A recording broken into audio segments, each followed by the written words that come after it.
রাজ্য জুড়ে বন্যা পরিস্থিতি। দক্ষিণবঙ্গের নানা দিকে প্রবল বর্ষণ ও তজ্জনিত প্লাবনে বিপর্যস্ত বাংলা। বাঁকুড়া, বীরভূম, হুগলি, দক্ষিণ 24 পরগনার সর্বত্র জল আর জল। একটানা বৃষ্টির জেরে জলমগ্ন হয়ে গিয়েছে গোঘাটার বিস্তীর্ণ এলাকা। বৃষ্টির জেরে বাঁকুড়ার দিক থেকে গড়িয়ে আসা জলে আবারও বিপত্তি এলাকায়। কামারপুকুর, গড়বেতা এবং কামারপুকুর জয়রামবাটি রাস্তার উপর দিয়ে জলের স্রোত বইছে।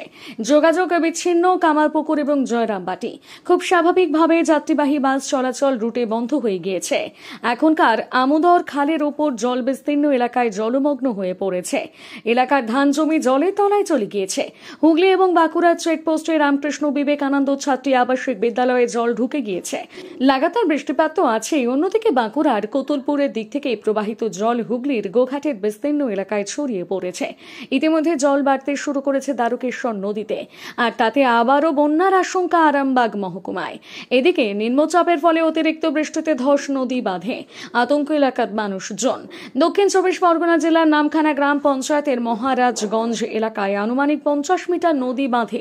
ধস নামার আতঙ্কে সেই বাঁধ পাহারা দিচ্ছে এলাকার মানুষ।